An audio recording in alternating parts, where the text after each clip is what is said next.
एक बहुत बड़ा जंगल था। उस जंगल में बहुत सारे तरह तरह के जानवर रहते थे।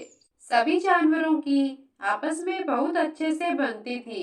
उस जंगल का राजा एक शेर अपने बेटे शेरू के साथ रहता था।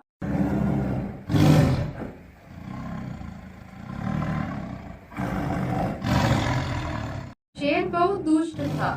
जब उसका मन करता वो जंगल में शिकार के लिए निकलता और दो तीन जानवरों को एक साथ मार डालता। कभी कभी तो अपने मनोरंजन के लिए उनकी जान ऐसे ही ले लेता। शेर का बेटा शेरू भी अपने पिता के जैसा ही था। उनके देखा देखी वह भी ऐसा ही करता था। बाप और बेटे दोनों ने मिलकर जानवरों का जीना मुश्किल कर रखा था। ऐसे ही समय गुजरा।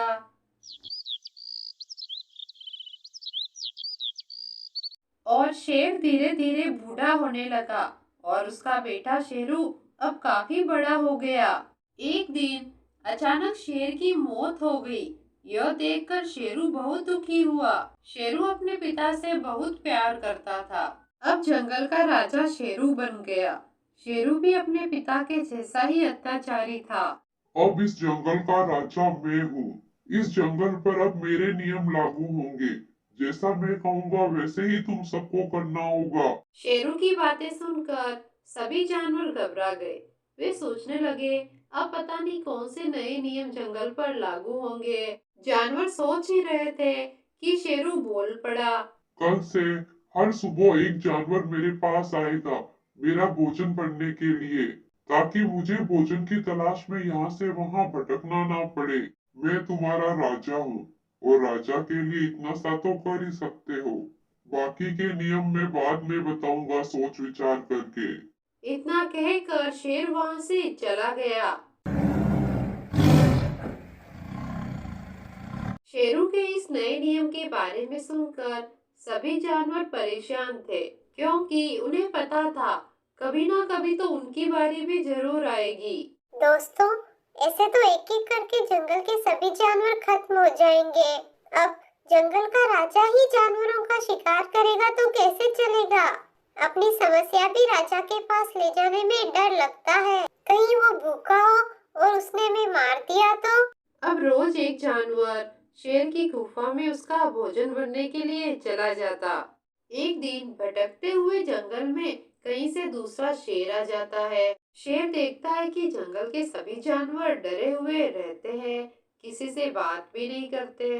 जंगल में और अंदर तक जाने पर शेर देखता है कि एक खरगोश अपने बच्चे के साथ दुखी होकर बैठा था।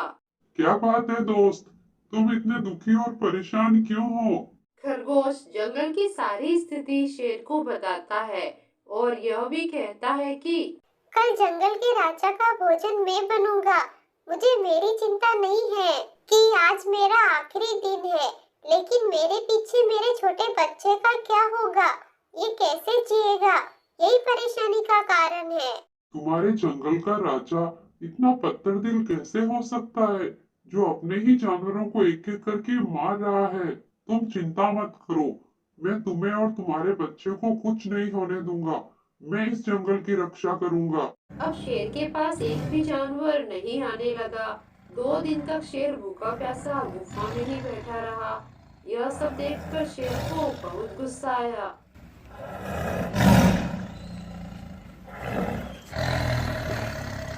शेरू भूखा प्यासा जंगल में शिकार के लिए निकल पड़ता है।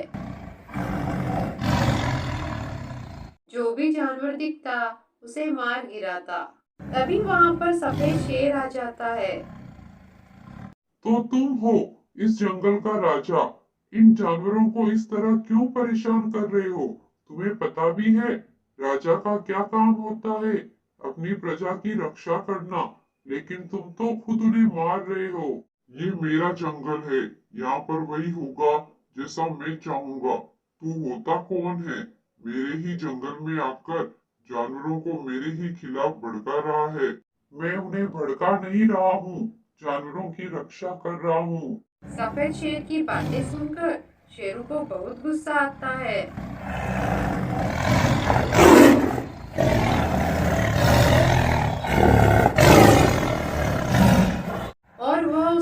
हमला कर देता है। वह शेर भी बहुत ताकतवर और बलवान था। उसने भी पलटवार किया। दोनों के बीच में घमासान युद्ध हुआ